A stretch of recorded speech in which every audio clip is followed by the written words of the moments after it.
Hello and welcome to Secrets of Organ Playing podcast. We are your hosts, Vidas Pinkevičius and Ausra Pinkevičienė. We've been mastering secrets of organ playing for more than 20 years and sharing them on this blog since 2011. On this show, which we create from our home in Vilnius, Lithuania, we strive to help you grow in every area of organ playing, including practice, technique, repertoire, sight reading, hymn playing, improvisation, composition, music theory, harmony, and many others.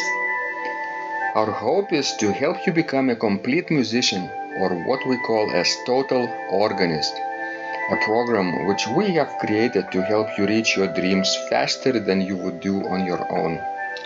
If you are new here, we invite you to subscribe to receive free updates of this blog at organduo.lt. By subscribing, you will also receive free video how to master any organ composition and 10-day organ playing mini course. And now let's go to the podcast for today. Hi guys, this is Vidas. And Ausra. Let's start episode 288 of Secrets of Organ Playing podcast.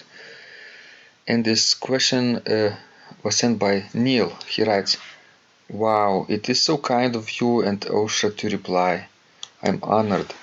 My biggest challenges over the last 6 months have been pedal playing, which I basically have not done, except for harmonic pedal point use and registration. My wife and I keep looking for suitable organ shoes, but my feet are wide and I don't know what to buy. So for now I play with my left sock for pedal points. Or I'll play Bach's Jesu, Joy of Man's Desiring with a G pedal point, and then reach down for a low C and D for the cadence back to G. May J.S. Bach not strike me down with a lightning bolt. But my church only seats about 200, so the pedals don't seem to be necessary. As far as registration, I have a 2-manual Allen electronic organ, and I'm getting pretty good at finding the colors that I want. But I'm not able to change colors between verses of hymns, which I would like very much to do. I think you can use the piston-buttons for that, perhaps, but I haven't figured them out yet. You see, I don't have much time at all to practice on the church's organ. I've worked many different jobs to support my wife and children, mainly as a librarian, and I wish I had a small practice pedal with organ to play at home. I love your phrase, the miracle of practicing. It's so true. By the way, my grandfather, whose mother was Lithuanian, lived to 103 years old. He loved America, but he used to say America is a business country, but Poland and Lithuania were religious countries. He was a very devout and forgiving man, and when a Polish priest told him after the war that his brother Peter back in Poland was shot in the firing squad by the Nazis for being a spy, he just said, "You have to forgive them." Makes me weep just to tell that story.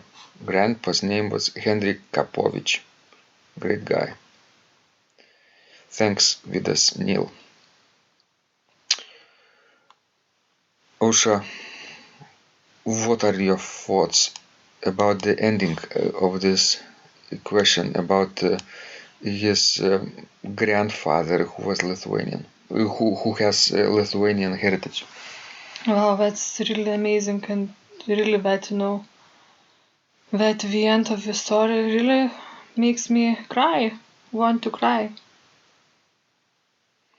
Right, because the history is so alive in our country, we still can remember through the ancestors those terrible days. And also in Poland too. And our two countries are very closely related historically. So. And Kapovich, that's could be Polish last name, but if you would ending this Kapovičius, it would be Lithuanian, just like yours, Pinkevičius. Right. I guess I guess we could start discussing Neil's situation about pedal playing, right? He was hesitant to start playing the pedals except pedal points. Maybe because lack of shoes. Well, but since Neil is a man, I don't think it's that hard for men to adjust shoes for the organ. For women, usually it's harder. Mm-hmm. But if you take any classical man shoes, you could almost play organ with them. Or dance shoes, classical dance shoes. So, of course, we buy our shoes from Organ Master Shoes, but you could buy them from basically almost any other shoe store that have similar variety of shoes. And Organ Master Shoes, we have variety of wideness of shoes, not only sizes, but you can buy really wide shoes. Narrow and wide, you can choose whatever fits your feet. That's right. Right. It's interesting that he plays Bach's Jesu, Joy of Man's Desire with 3 notes in the pedals: G, C, and D. Do you think Bach is happy about that? Certainly not very angry, because Neil is still alive and Bach is dead. That's right. I don't think he can punish Neil very much for that. Yes, now let's talk a little bit about changing registration between verses of hymns. Do you think it's hard to do if you have pistons? Not necessarily very hard. You just have to practice a little bit, maybe 5 to 10 times, changing the desired piston after each verse, and do it sort of rhythmically, right? Basically counting. You hold the last chord and you mentally figure out where that next button is, and still keep counting. If you need to slow down because it was the end of the verse, and in the same rhythm, when you release, you press that next button and you're ready to go with the next verse. And Wolf said that he has no trouble setting the pistons. Is it hard to do? To set those combinations? On Allen electronic organ, and I guess on most modern electronic organs, and basically even pipe organs, if they have solid state system, it's kind of just one system to get used to, right? On the lower left side of the first keyboard, there is this set button, and then in the middle of that keyboard there are many combination pistons, right? 1, 2, 3, 4, 5 or more. All right, so all you have to do is to do what, Ausra? To press set and then to press the right piston number.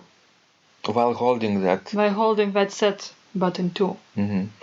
But you first have to select the desired stops. Of course.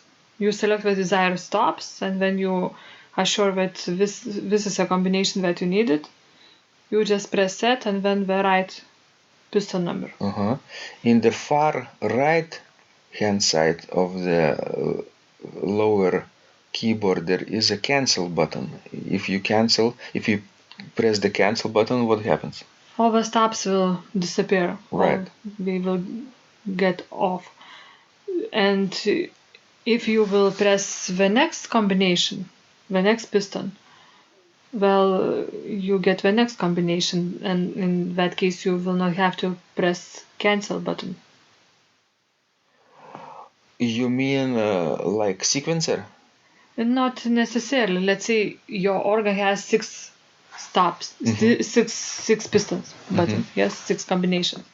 It means that, if you will press the second button, yes, the first button, the combination set of the first button will disappear and it will change to the second combination. When you're playing? Yes. But when you're setting the second combination, do you need to cancel before that or not?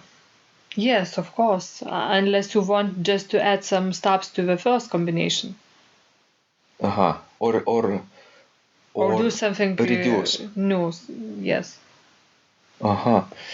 So general idea is, if this next combination is rather similar to the previous one, you don't need to cancel the first one, and if it's contrasting, rather different, then you cancel and select the stops from scratch. That's how it's done on most modern solid-state system organs. Yes. Good. Then Neil writes that he doesn't have much time to practice on the church's organ because he has to support his wife and children working as a librarian. Do you think, Ausra, are there any moments in librarian's work where he could incorporate at least mental practice while looking at the score? Well, when the clients, when the readers are not asking for new books, right? Sure, that's possible, I think, but I don't know if many people would want to mix their job with something else. That might not be good. For example, when I teach at school, I cannot think about anything else. What about you? I don't think it would be a big problem for me, because I would bring at least one score to work, and if nobody is looking, right? If nobody is looking for me, and I'm sort of just sitting, and what do I do when I sit? Either I scroll my phone or search for information online, right? Which is also not related to the actual job. What can I do next? I could write a blog post. I could draw a comic strip, whatever, right? Because I'm just waiting. So maybe Neil could incorporate those breaks that he sits. I don't know if he sits, but if he does, maybe that would be something to consider. Just mental practice on the table while looking at the score. Yes, that's one of the possibilities. But life is so busy for everybody that usually, the practice is the first thing to suffer.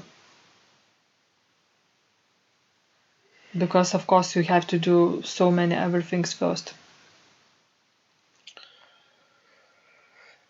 And then, of course, as a librarian, maybe his job is not only sitting at the desk as a, waiting for books, but maybe he has to take those books manually. Maybe he has to walk around.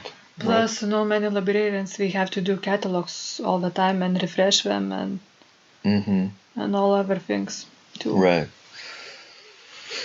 So I guess maybe he has to find some other time after work, maybe early in the morning or late at night when everybody is asleep. True. Wonderful. So we hope this was useful to you. Please continue sending us those wonderful, thoughtful questions. And we love helping you grow, right, Ausra? Yes, that's right. Answering your questions is one of our favorite activities in the day, right? True. So this was Vidas. And Ausra. And remember, when you practice, miracles happen.